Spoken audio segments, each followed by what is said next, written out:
In the long, dramatic story of the British monarchy, you don't find many true, epic love stories. For centuries, royal marriages weren't about love at all. They were cold, hard deals meant to lock down alliances and churn out heirs. But in 1840, a young queen, just 20 years old and new to the throne, decided to change the rules. She was going to marry for love, but don't picture a simple fairy tale. This was a calculated risk, a public relations masterstroke born out of desperation. The wedding of Queen Victoria and Prince Albert wasn't just a ceremony. It was a spectacle designed to rescue a tarnished crown, redefine the monarchy for a new era, and, in the process, invent the modern wedding as we know it. This is the story of how one of the most influential royal weddings in history was pulled off, a tale of passion, politics, and a spectacular, sometimes awkward public gamble that paid off bigger than anyone could have dreamed.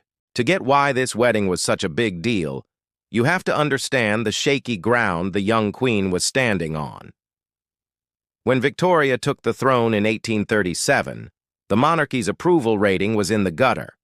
The crown she inherited was weak and unpopular, stained by the scandals and excesses of her Hanoverian uncles.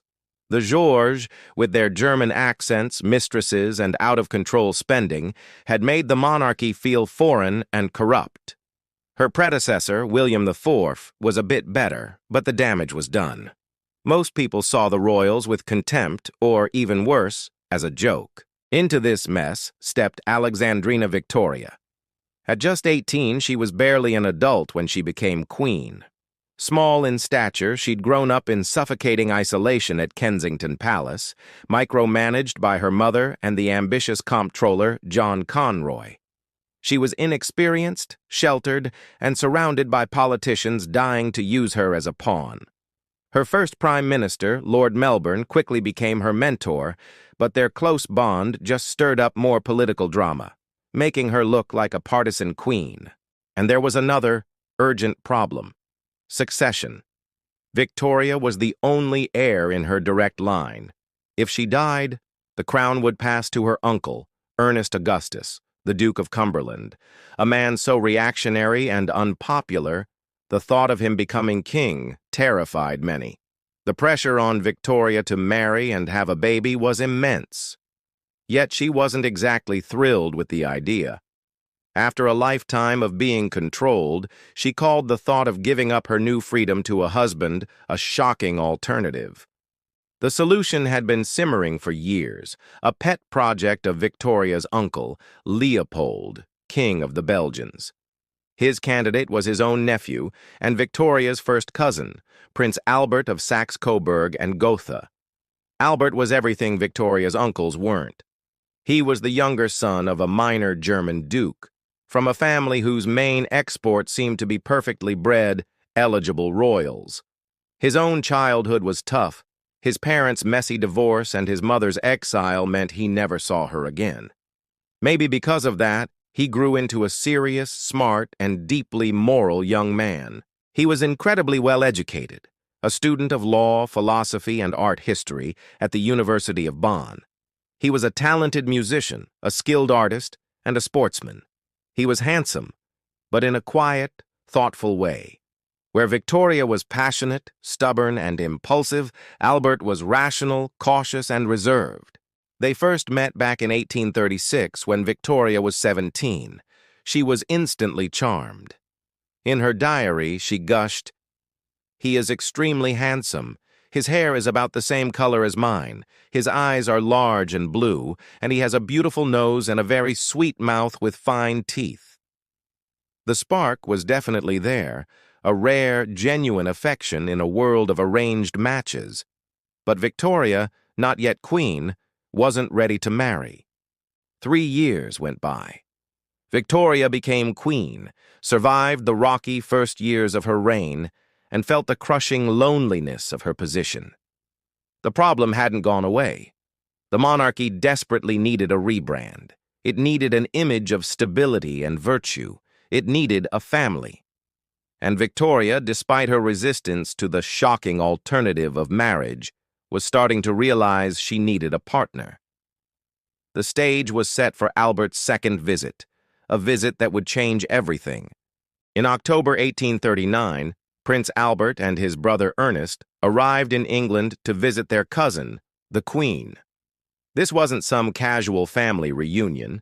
It was a carefully orchestrated move by Uncle Leopold to finally make his matchmaking dreams a reality. For Albert, an impoverished prince from a tiny German duchy, this marriage was his only real shot at a future. For Victoria, the stakes were even higher. This visit would define her reign and her life. Any doubts Victoria had vanished the moment she saw him. She was head over heels.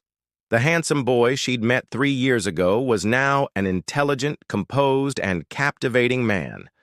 The court started whispering immediately. Just 5 days after he arrived at Windsor Castle, Victoria knew what she had to do. Tradition dictated that no one could propose to a reigning monarch. The move had to be hers. On October 15, 1839, she called Albert to her private room. Her diary gives us a front-row seat to the nervous, joyful moment. She wrote that she told him, "It would make me too happy if he would consent to what I wished, to marry me." It was a stunning break from tradition. A queen proposing marriage. Albert, who had been dying to ask but knew he couldn't, accepted instantly. "We embraced each other over and over again," Victoria wrote, "and he was so kind, so affectionate. Oh, to feel I was and am loved by such an angel as Albert was too great a delight to describe." The fairy tale romance was real. The political fight, however, was just getting started. When Victoria officially announced her engagement, the establishment's reaction was frosty. Albert was not a popular choice. He was German, which brought back bad memories of the Hanoverian kings. He was seen as a poor prince coming to feed off the British treasury.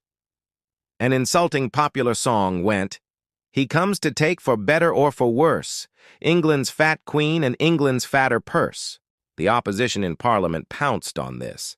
They questioned his religion. He was a Protestant, but they spread whispers of Catholic sympathies to undermine him.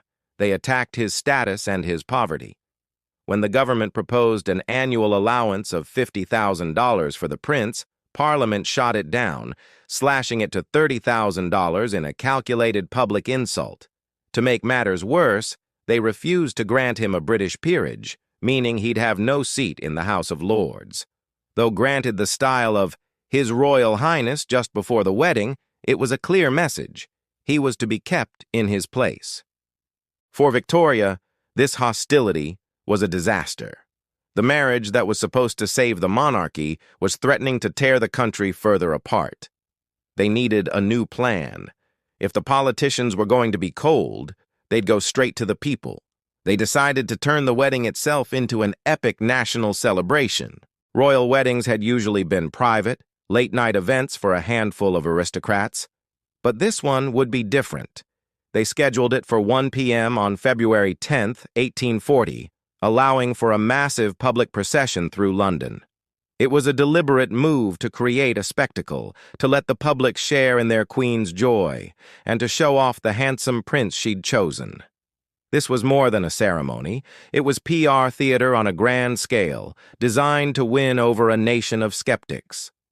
February 10, 1840, was a cold, rainy day in London, but the miserable weather couldn't kill the mood. Huge crowds gathered from early morning, lining the route from Buckingham Palace to the Chapel Royal at St. James's Palace. Tens of thousands of people swarmed the streets, desperate for a peek at their young queen. This was exactly the public support the palace had hoped for. As Victoria wrote in her diary, she never saw such crowds of people. They cheered most enthusiastically. First, Prince Albert made the trip, looking sharp in the uniform of a British field marshal, a clever choice to show his new loyalty. Then at 12, the Queen's procession began. The public reaction was pure ecstasy. The cheers that greeted her were like a tidal wave, washing away the bitter political fights of the past few months. The ceremony was held in the Chapel Royal, a surprisingly small space for such a huge event.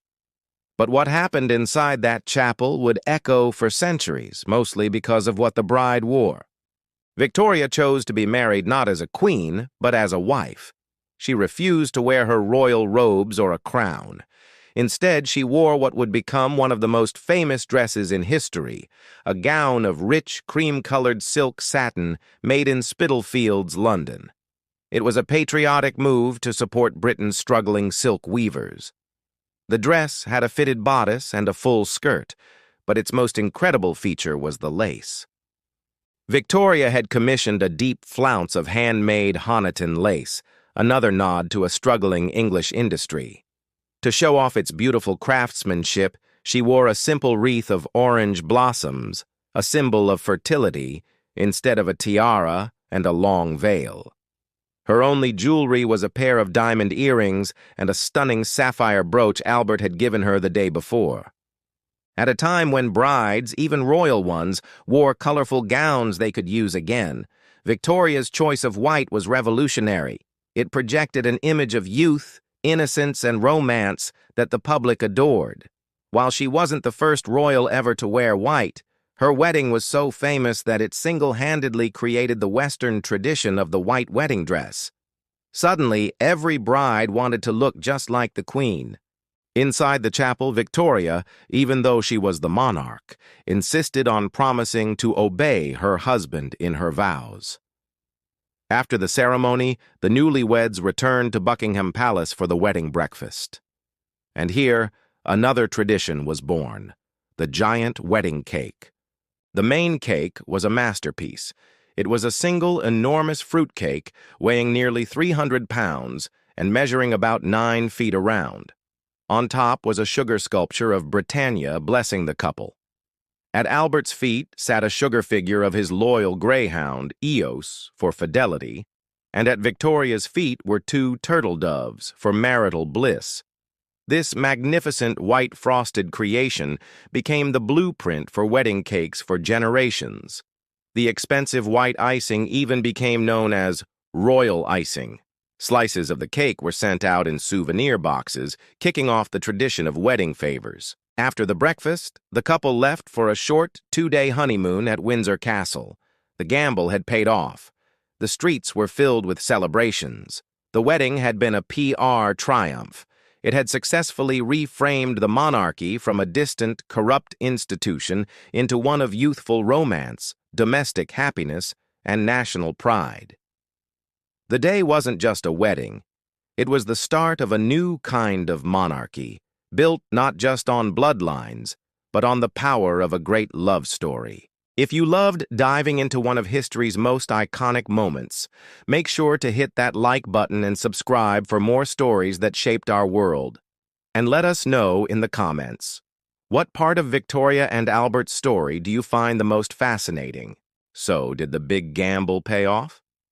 Absolutely. The wave of public joy washed away much of the political opposition and anti-German feelings that had plagued the engagement. The British public, once wary of another foreign prince, was utterly charmed by the romance. Albert, once mocked as a beggar, began his slow but steady journey toward earning the nation's respect. But the legacy of that one day goes far beyond politics. Victoria and Albert's wedding changed the deal between the monarchy and the people. It created a new royal model based on middle-class values, family, faithfulness, and home life. They presented an image of a happy family, popularizing traditions like the Christmas tree, which Albert brought over from Germany. This rebrand of the royal family as a moral ideal secured the monarchy's popularity for the rest of the century. The cultural impact was just as massive. Victoria's choice to wear a white dress, a romantic gesture to show off her English lace, and to be seen as a bride first and a queen second, sparked a global tradition that lasts to this day. Their enormous, ornate cake set a new standard for celebrations. Most importantly, the wedding was the true start of one of history's great partnerships. Albert wasn't content to just be the queen's husband. He soon became her most trusted advisor, essentially her private secretary, guiding her toward the role of a constitutional monarch who stayed above politics. He reorganized the royal finances, championed the arts and sciences, and was the mastermind behind the Great Exhibition of 1851, a triumphant showcase of British industry. Their marriage produced 9 children, whose own marriages into Europe's royal houses earned Victoria the nickname, the Grandmother of Europe. It was a partnership of deep love and intellectual respect that transformed the British monarchy and defined an era. And it all began on that rainy February day, with a ceremony that was part awkward family event, part brilliant political strategy, and part genuine love story. It was the royal wedding that didn't just join a couple. It redefined an institution and an age. And it all started with a young queen who dared to propose to the man she loved.